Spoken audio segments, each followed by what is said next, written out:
আজকে রান্না করব ডিম ভুনা। প্রথমেই আমি সুন্দর করে ডিমগুলো সুন্দর করে একদম লাল লাল করে ভেজে নেব, যাতে যখন ডিমটা দিব তখন যাতে অনেক সুন্দর লাগে। আর এইদিকে দেখেন আজকে বৃষ্টি হয়েছে, এইদিকে আবহাওয়াটা অনেক সুন্দর।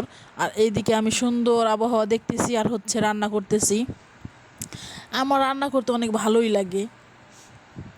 সারাদিন দিলে আমি সারাদিনও রান্না করতে পারবো, অনেক ভালো লাগে। তো এখন আমি ডিমগুলো সুন্দর করে নামিয়ে নিয়েছি, নিয়ে এইখানে এখন দিয়ে দিব কিছু পেঁয়াজ কুচি। পেঁয়াজগুলো আমি সুন্দর করে আগে অনেকগুলো পেঁয়াজ কেটে রেখেছিলাম। আর ডিম বোনা করতে তো অনেকগুলো পেঁয়াজ লাগে, জানেনি সবাই।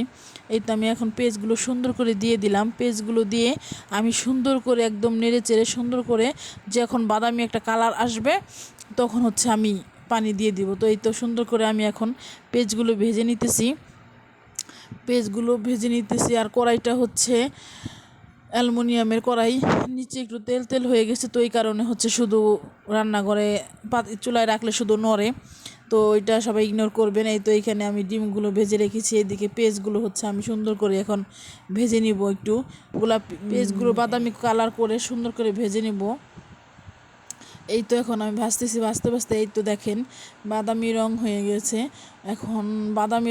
এখন আমি দিয়ে দিলাম হচ্ছে সামান্য পরিমাণের পানি দিয়ে একটু নেড়ে নিয়ে তারপর হচ্ছে আমি মশলাগুলো দিয়ে দিব। আজকে কিন্তু আমি ডিমটা রান্না করব হচ্ছে আদা বাটা, রসুন বাটা এগুলো একদম ছাড়া, শুধু হলুদের ফাঁকি, মরিচের ফাঁকি, লবণ দিয়ে সুন্দর করে রান্না করে নেব। আমার ছেলে ডিম বোনানো অনেক পছন্দ করে, এর জন্য হচ্ছে আমি ডিমটা একটু বেশি করে ওকে ভুনা করে দিই। ও অনেক পছন্দ করে ডিম খেতে। আমার একটা তেমন পছন্দ না, কিন্তু ছেলের জন্য আর কি রান্না করা লাগে।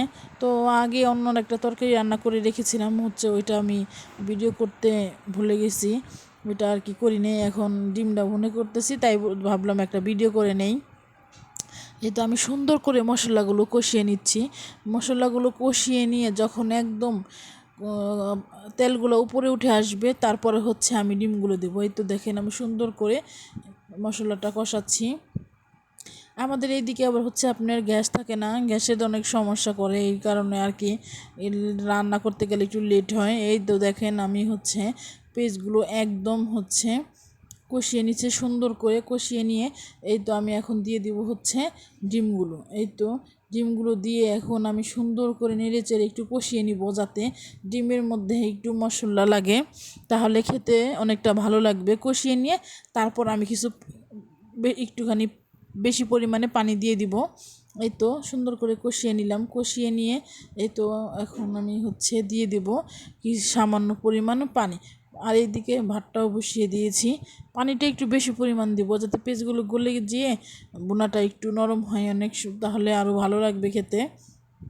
এই তো এখন আমি দিয়ে দিলাম হচ্ছে পানি দিয়ে তারপরে একদম শুকনো শুকনো করে আমি ডিমটাকে নামিয়ে নেব। তো এই তো দিয়ে দিলাম পানি দিয়ে সুন্দর করে এখন রান্নাটা করে নেব। রান্না করে যখন সুন্দর একটা কালার আসবে এবং পানিটা শুকিয়ে যাবে তখন আমি সুন্দর করে পানি দিয়ে এই ডিমটা পানিগুলো শুকিয়ে একদম বোনা বোনা হয়ে আসছে। এখন আমি হচ্ছে ডিমগুলো সুন্দর করে নামিয়ে নেব।